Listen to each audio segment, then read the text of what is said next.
পরীক্ষিত মহারাজ বাবা 7 দিনের আয়ুর মধ্যে 5 দিন শুধু ভক্ত চরিত্র শুনেছিল। পরীক্ষিত মহারাজ শেষে থাকতে না পেরে কুমার ব্রহ্মচারী প্রভুপাদ শ্রীল শুকদেব গোস্বামীকে প্রশ্ন করেছিলেন, গুরুদেব আপনি বললেন কৃষ্ণ লীলা শুনলে মুক্তি পাওয়া যায়, আপনি শুধু ভক্তদের চরিত্র শোনাচ্ছেন কেন? ভালো করে শুনবেন বাবা, এটা পরীক্ষিত রাজা প্রশ্ন করেছিলেন গুরুদেব শুকদেব গোস্বামীকে। কারণ 5 দিন শুধু ভক্ত চরিত্র বলেছিল, ধ্রুব চরিত্র, প্রহ্লাদ চরিত্র, অম্বরীশের চরিত্র, অজামিলের চরিত্র, মানে পরপর ভক্তদের চরিত্র পরীক্ষিত রাজাকে শোনাচ্ছে। আর পরীক্ষিত রাজা হেসে বলছে, গুরুদেব আপনি তো কৃষ্ণ লীলা শোনাচ্ছেন না, শুধু ভক্তদের কথা বলে যাচ্ছেন। গুরুদেব একটা উদাহরণ দিয়েছিল। উদাহরণটা কেমন জানো? আচ্ছা বাবা, যদি এখানে কারোর পেটের সমস্যা হয়, মানে পেটে যাই খাক না কেন বাবা গ্যাস হয়ে যায়, অম্বল হয়ে যাচ্ছে, মানে হজম শক্তি কমে গেছে বাবা, ডাক্তার বৈদ্য কবিরাজ করেছে, সবাই একটাই কথা বলছে তোমাকে একটু হালকা খাবার খেতে হবে। মানে হালকা খাবার কি, মানে যদি তুমি ওই অন্ন ব্যঞ্জন পাও, মানে তরি তরকারিটা একটু হালকা করে, মানে একটু রিচ খাবার করলে হবে না, মানে তেল মরিচ মশলা দিলে হবে না, একটু হালকা খাবার খেতে হবে। কেন? তোমার পেটের সমস্যা। তা 1 মাস ওষুধ খাবার পর সবে বাবা ওই অল্প অল্প খেতে খেতে একটু শরীরটা ভালো হচ্ছে, পেটটা ভালো হচ্ছে। আচ্ছা মা আপনারা বলেন, পেটের সমস্যা যার 1 মাস চিকিৎসা করে হয়তো ভেলোর থেকে বেড়েছে, আর ফিরেই বাবা যদি ধুম করে একেবারে কষা কষা কিছু খেয়ে ফেলে, তখন তার কি দশা হবে? মানে সবে তো চিকিৎসা করে ফিরছে, ডাক্তার বলে দিয়েছে মানে রিচ জিনিস খাওয়া যাবে না, তেল মরিচ মশলা খাওয়া যাবে না, আর সে ঘরে ফিরে একেবারে তেল মরিচ মশলা খেয়েই বসে আছে, তাহলে কি হবে বাবা? সে বাঁচবে বলে মনে হয় বেশি দিন? যদি বা 2 দিন টিকতো, ও আর টিকবে না। আমা কিছু বুঝতে পেরেছো? পারছো না? গুরুদেব শুকদেব গোস্বামী পরীক্ষিত মহারাজকে বলল, পরীক্ষিত ভগবানের লীলা বোঝা বড় ভার, অত সোজা নয়। রাধা গোবিন্দের কৃষ্ণ লীলা, রাধা গোবিন্দের প্রেম তত্ত্ব বুঝবার মতো এখন বোধবান তোমার হয়। ভক্তদের চরিত্র শুনতে শুনতে যেদিন তোমার হৃদয়টা পেকে যাবে, ভক্তদের চরিত্র শুনতে শুনতে যেদিন তোমার বিষয় বৈভব ত্যাগ হবে, ভক্তদের চরিত্র শুনতে শুনতে যেদিন তুমি কামনা বাসনা লোভ লালসা ত্যাগ করে দিতে পারবে, ভক্তদের চরিত্র শুনতে শুনতে যেদিন তোমার 2টো নয়ন হতে বাড়ি বিগলিত হবে, যেদিন তুমি মনে করবে ওই ভক্তদের অনুকরণে আমি চলবো, তার পরের দিন থেকে তুমি ভগবানের কৃষ্ণ নাম কৃষ্ণ লীলা শুনবার জন্য প্রস্তুতি নেবে। তাহলে 7 দিনের মধ্যে বাবা পরীক্ষিত রাজার চোখে জল আসতে টাইম লেগে গেল 5 দিন, বাকি ছিল 2 দিন, আর এই 2 দিন শুনিয়েছিল ভগবানের যত কৃষ্ণ লীলা। তাহলে আজকের আমরা সেই রকম একটা লীলা আস্বাদন করব বাবা, এই যে সদন কষাই। আচ্ছা আগে বলো তো মা, কষাই কাদের বলে? যারা বাড়ি তৈরি করে, যারা ঘর বাড়ি তৈরি করে তাদের নাকি কষাই বলে, তাদের তো রাজমিস্ত্রি বলে। হ্যাঁ, যারা মাংস কাটে, বা বুদ্ধি খুলেছে, যারা মাংস কাটে। কে মায়েরা আপনারা কি বলেন? যারা মাংস কাটে তাদের তো কষাই বলে। প্রতিদিন যারা মাংসের দোকানে কত মুরগি কেটে দিচ্ছে তাদেরকে কষাই বলে। তো আজকের আমার আস্বাদন হবে লীলা সদন কষাই। একজন কষাই আস্বাদন করবি বাবা। ভগবান কোনোদিন মন্দিরে থাকে না, ভগবান থাকে ভক্তের হৃদয়। তবে সে কোন ভক্ত বাবা? এই আমাদের মতো ভক্ত। আমাদের মানে আপনাদের বলছি না মা, আমি আর আমার এই সম্প্রদায় কটার বলছি। এদের হৃদয়ে ভগবান বাস করবে না। ভগবান বাস করবে কোথায়? আজকে যদি লীলাটা মন দিয়ে শুনতে পারেন, আর যদি মন না থাকে তাহলে বুঝতে পারবেন ভগবান কোথায় বাস করে। এই লীলার মধ্যে আজকের প্রকাশ পাবে। এই সদন কষাই এদের পূর্বপুরুষ বাবা এদের একটাই ব্যবসা ছিল, মাংসের ব্যবসা। এদের একটাই ব্যবসা, মাংসের ব্যবসা। মানে পূর্বপুরুষ থেকে এরা এই ব্যবসাই করে আসছে। কিন্তু সদন ছোটবেলা থেকে বাবা হৃদয়টা কৃষ্ণ প্রেমে পরিপূর্ণ।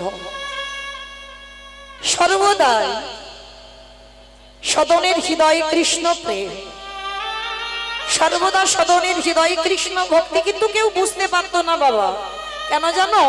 এত লোক দেখানি ছিল না। যেমন মায়েরা আস্তে মা আস্তে, কথা নয় কথা নয়, এত গুনগুন আওয়াজ হচ্ছে, একটু বন্ধ করো, একটু বন্ধ করো গো, পায়ে পড়ে বলি, একটু বন্ধ করো, বড্ড আওয়াজ হচ্ছে। এই সদন কসাই পোশাকে ভক্ত ছিল না বাবা। এখন সমাজ তো বাবা পোশাক দেখে চেনে।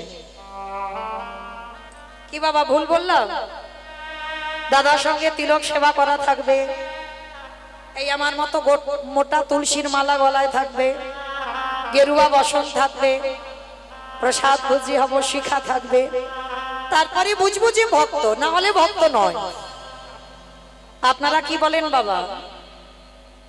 নিজেদের বিবেক দিয়ে হৃদয়ঙ্গ করে বলে, ভক্ত কি এইগুলো দেখলে চেনা যায়? বৈষ্ণব এইগুলো দেখলে চেনা যায়? যদি এইগুলো দেখে বৈষ্ণব চিনবেন, তাহলে 12 জন বৈষ্ণবের মধ্যে বাবা বৈষ্ণবদের আচার্য হলেন পরম বৈষ্ণব বাবা ভোলানাথ। ভোলানাথের নাম আছে গলায় তুলসীর মালা, না আছে দাদার সঙ্গে তিলক সেবা, কি বাবা গেরুয়া বসন, এগুলো তো কিছুই নেই। অথচ বাবা সেই বাবাকে বলা হচ্ছে 12 জন বৈষ্ণবের মধ্যে সব থেকে বড় বৈষ্ণব। কেন? বাবা আভরণে বৈষ্ণব নয়, বাবার ভিতরটা ছিল বৈষ্ণব।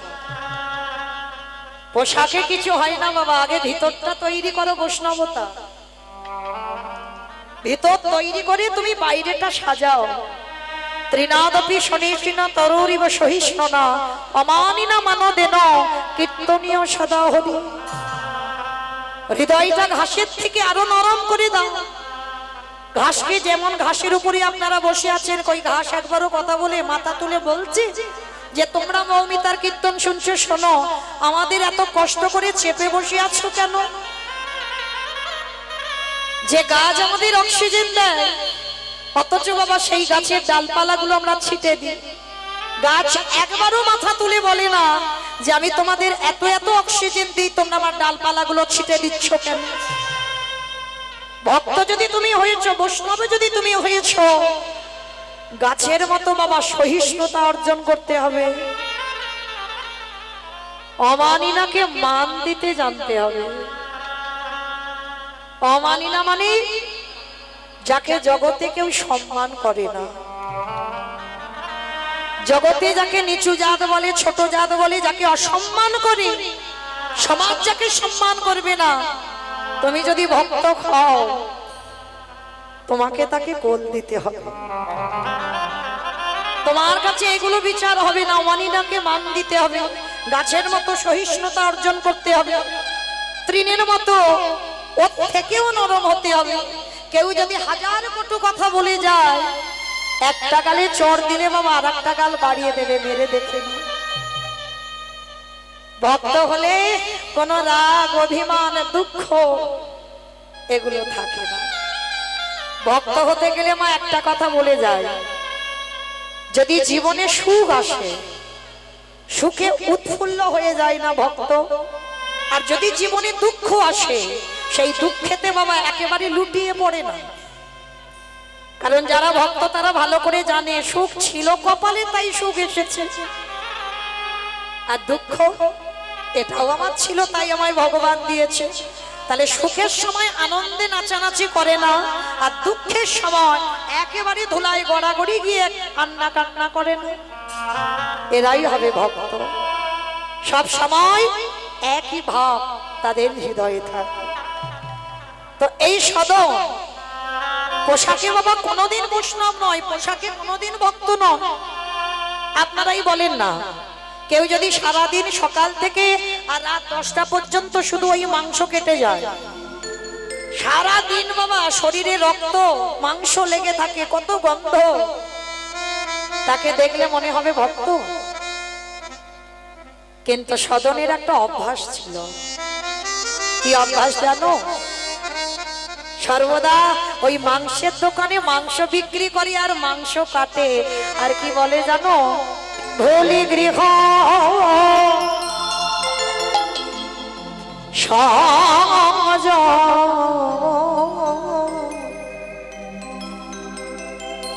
এই গানের ভাষাগুলো একটু মন দিয়ে শুনবেন বাবা। সবে সপেছি তো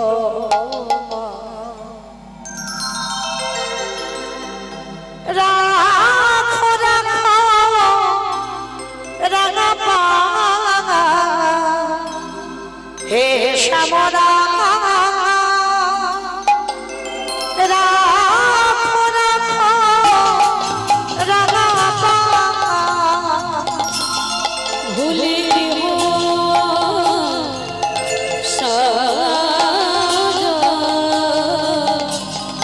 সবে সপেছিল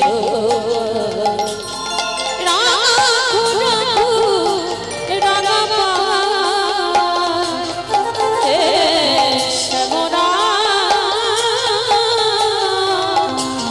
রাখো রাখো রাঙা পা। সংসারে মধুভূমি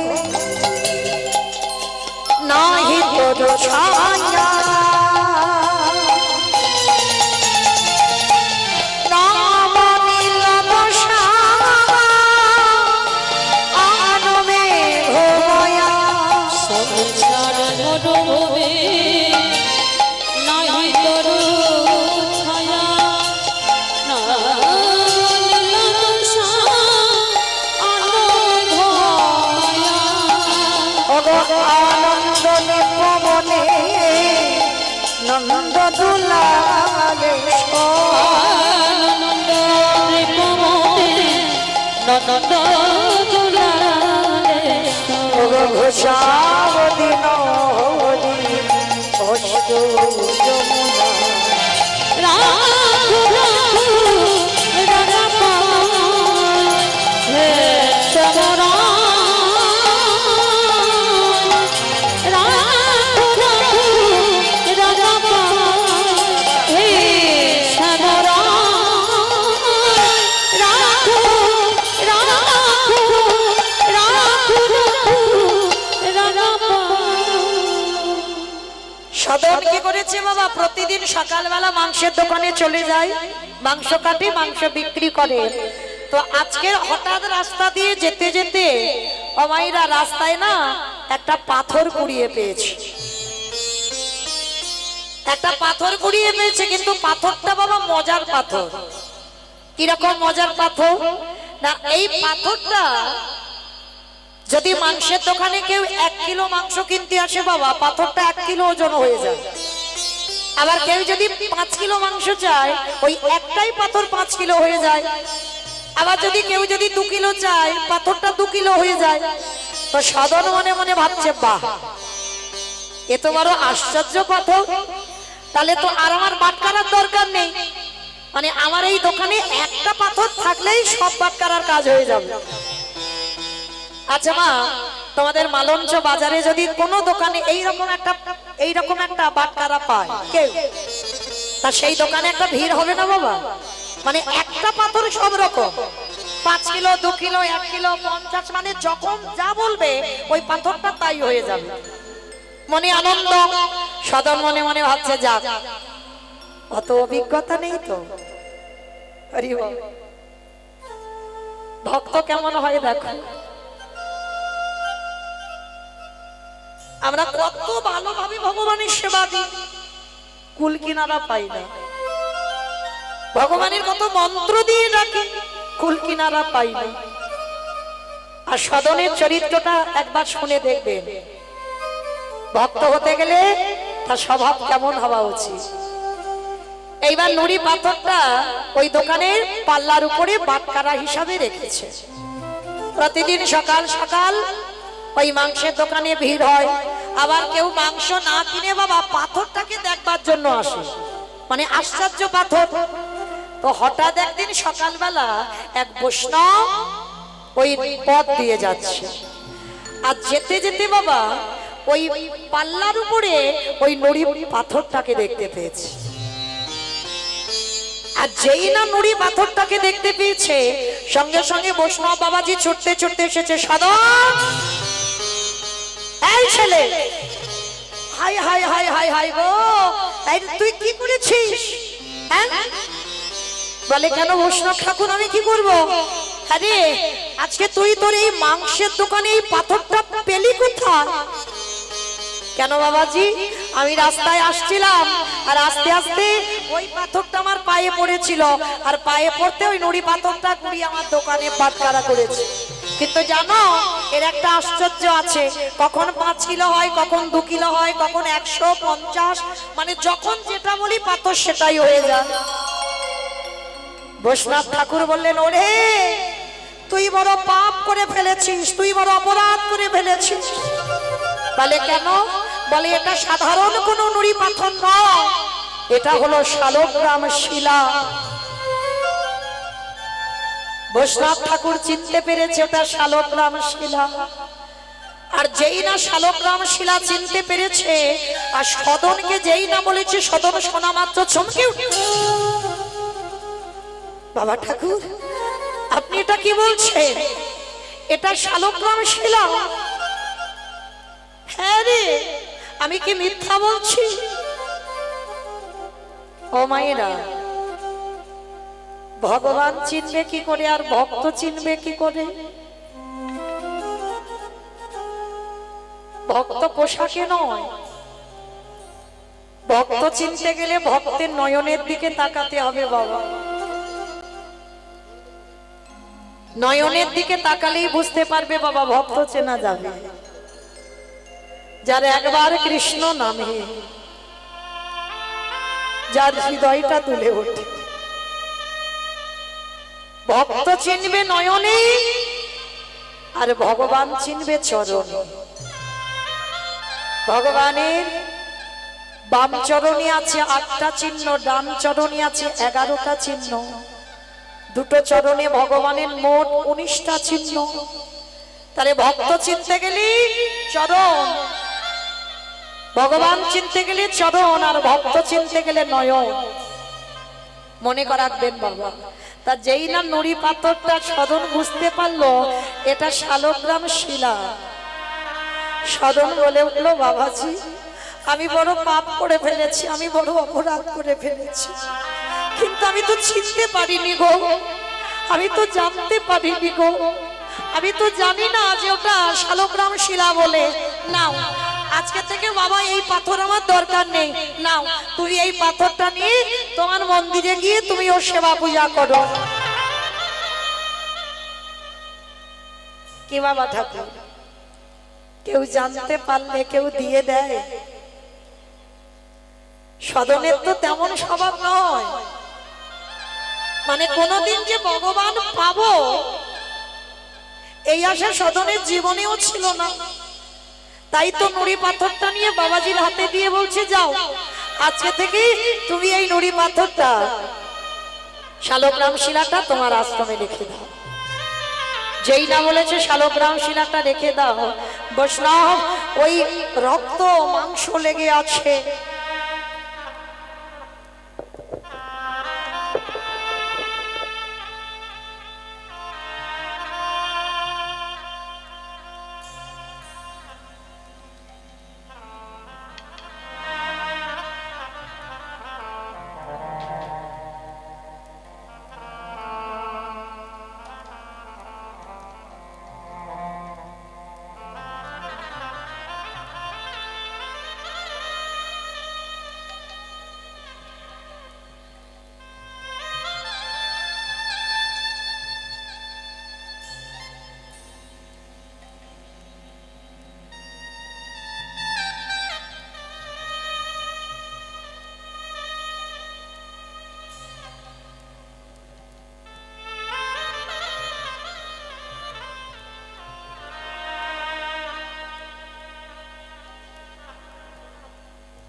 জয় রাধে।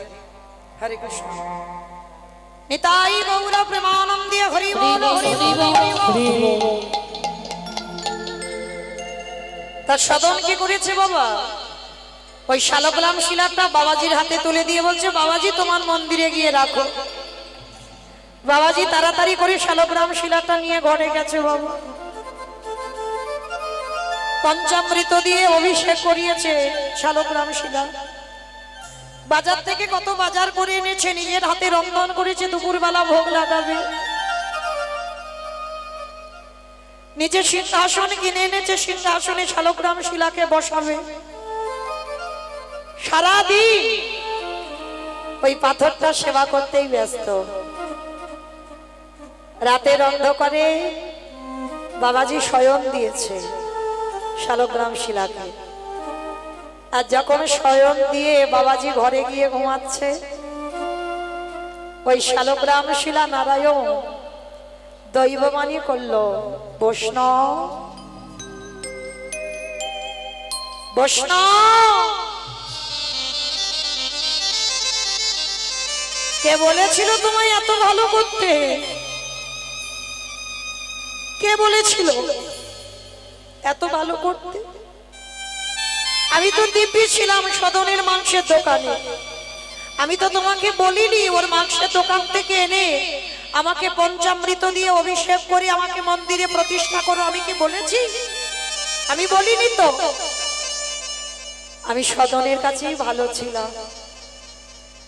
তাই সকাল হবার আগে যদি আমার ভক্ত সদনের কাছে দিয়ে না আসিস,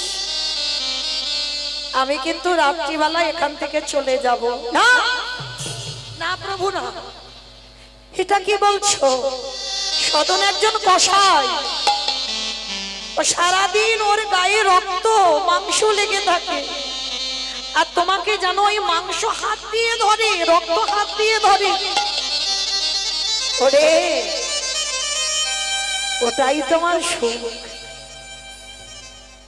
ভালো করে ভেবে দেখেন বাবা। ভগবান বলছে ওটাই আমার সুখ। বলে প্রভু কি করে ওখানে তুমি সুখে থাকো? বলে জানিস, যখন ওই পাল্লার উপরে একদিকে সদন আমাকে রাখে আর একদিকে মাংস চাপায়, আর যখন আমাকে ওই পাল্লার উপরে দেয় আর পাল্লাটা একটু দোলনার মতো দোল খায়, আর সদন গুনগুন করে গান গায়, ওইটা যে আমার বড় শুনতে ভালো লাগে। আর ওইটা শুনবার জন্য আমি সদনের মাংসের দোকানেই বসে থাকি। চমকে উঠল বাবাজি, এটা কি বলছো প্রভু? আস্তে আস্তে আস্তে আস্তে ঝগড়া পড়ে পড়ো আস্তে। বাবাজি বলে উঠল, ধন্য ধন্য দয়াময়, তোমাকে এত যত্ন করেও আমি তোমাকে এখানে বেঁধে রাখতে পারলাম না। আজকে তুমি সদনের ওই কষাই ওই মাংসের দোকানে থাকতে চাও? ঠিক আছে, তুমি যখন বলছো আমি কথা দিলাম, আমি কথা দিলাম, সকাল হতে হতে আমি তোমাকে সদনের ওই মাংসের দোকানে রেখে আসবো। ভক্ত বাৎসল্য ভগবান দৈব বাণী করে চলে গেলেন। সকাল না হতে হতে ওই বৈষ্ণব ঠাকুর শালগ্রাম শিলাটা নামাবলী দিয়ে জড়িয়ে নিয়েছে। নামাবলী জড়িয়ে নিয়ে ততক্ষণে মাংসের দোকান খুলে দিয়েছে। আর যখনই মাংসের দোকান খুলে দিয়েছে, ওই বাবাজি শালগ্রাম শিলাটা বুকে ধরে সদনের দোকানে এসে সদনের চরণে লুটিয়ে পড়েছে। তাই গৌর প্রেমানন্দে হরি বল হরি বল। সদনের চরণে লুটিয়ে পড়ে বললেন, ধন্য সদন তুই ধন্য, কারণ এত যত্ন করে আমি আমার ভগবানকে ধরে রাখতে পারলাম না। এত আদর যত্ন করে এত ভালো ভালো নিজের খাতে খাবার খাইয়ে আমি ধরে রাখতে পারলাম না। আর আজকে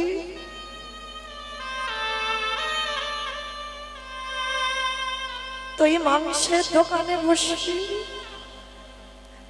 সারা জীবনের মতো আমার ভগবানকে কিনে দিবি। ধন্য সদন। এ কি করছো বাবাজি? আমার আমার চরণ ছুঁয়ো না, আমার চরণ স্পর্শ করো না, এতে আমার অপরাধ হবে। ছু। এতদিন আমি মন্ত্রে তন্ত্রে ডেকে পাইনি, আজকে থেকে আমি তোর চরণ সেবা করব। আমার ভগবান সিংহাসন ছেড়ে তোর মাংসের দোকানে থাকবে বলেছে। শালগ্রাম শিলাটা নিয়ে সদনের হাতে মাংস রক্ত লেগে আছে। বাবাজি ওই শালগ্রাম শিলাটা নিয়ে সদনের হাতে তুলে দিয়েছে। সদন ওই ভগবানকে কোনোদিন তো বুঝতে পারিনি, কোনোদিন ভগবান জ্ঞানে দেখেনি বাবা। ভগবানকে বক্ষে জড়াইয়া ধরে সদন কাঁদে আর বলে, হে দয়া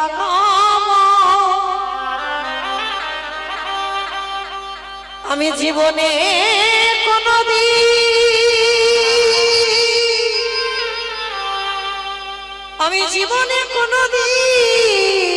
তোমায় ডাকিনি, তোমায় পাবো বলে জীবনে কোনোদিন ভাবিনি। তুমি কিনা সেই আমার জন্য ওই রাজ সিংহাসনে ত্যাগ করি আমার মাংসের দোকানে ছুটে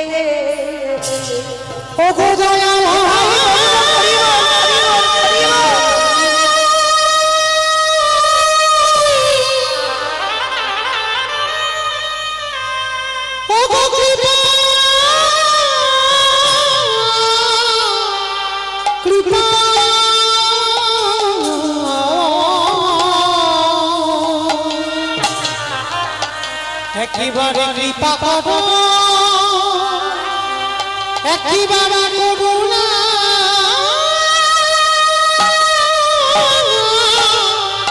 করো। তবে শোনো দয়ালা, আজকে তুমি যদি আমার জন্য রাজ সিংহাসনে ত্যাগ করে তুমি যদি আমার মাংসের দোকানে আসতে পারো, আমিও কথা দিলাম আজকে থেকে আমি এই মাংসের ব্যবসা বন্ধ করে দেব।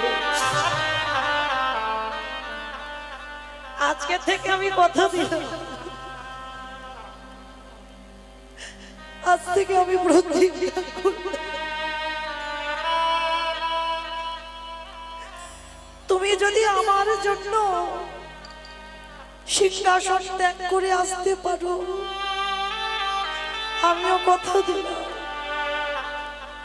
আজকে থেকে আমার এই পূর্বপুরুষের ব্যবসা, এই মাংসের ব্যবসা আমি আর করব না। শালগ্রাম শিলাটাকে বুকে নিয়ে কাঁদে আর বলে, হে দয়াময়, জীবনে কোনোদিন তোমায় চিনি না, সেই যদি কৃপা করে ধরা দিলি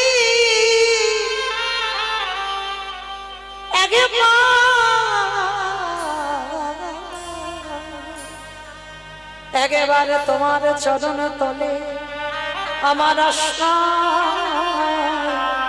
আস্থায় রাখে।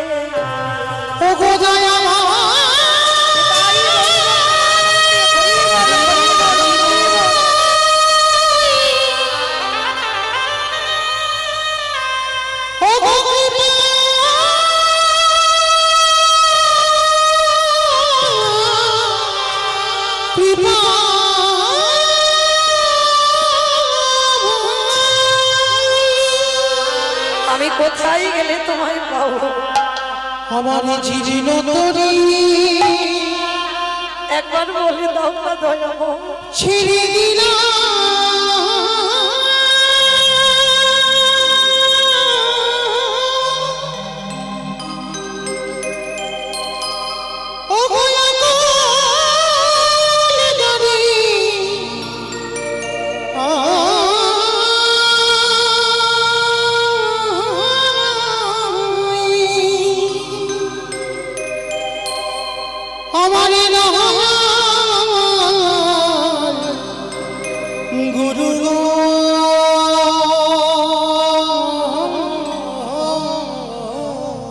একবার তোমার চরণে আশ্রয় দাও। পৌঁছাইয়া দিও কিনারে। আমার জীর্ণ তরি ছেড়ে দিলাম,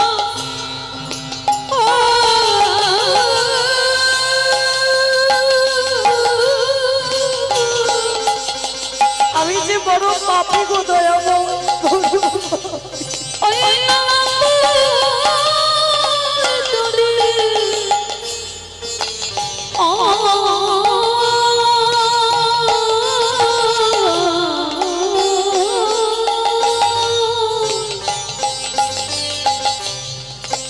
আমার দয়াল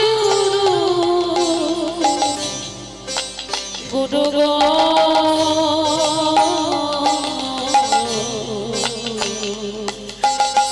এবার তোমার পরিচয়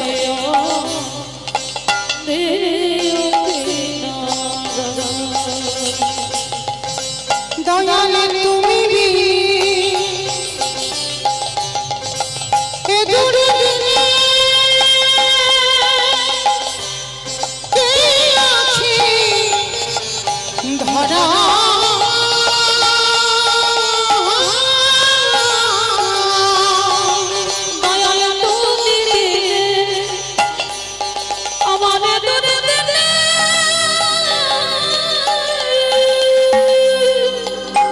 আমি আর সংসারী থাকবো না দয়াময়।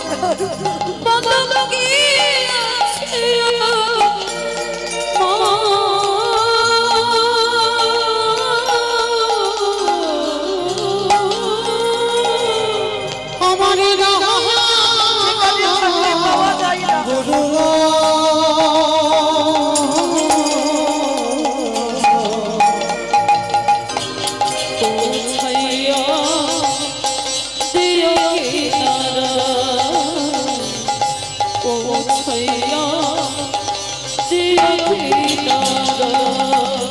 আমার নাডি মাছি সবই গেল, একা মাত্র আমি তবু তোমার কৃপা পাহাড়ে দয়া আশাই বসে আছি।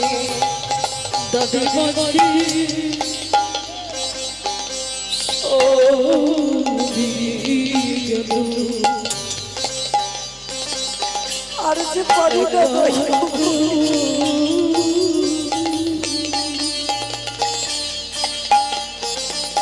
তবু তোমার কৃপা ও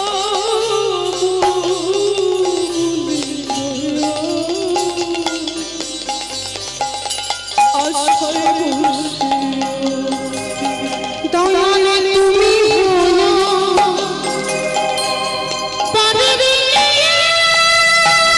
এটাই রঘুনাথ পরিবার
তুমি ছাইয়া দিল কিনা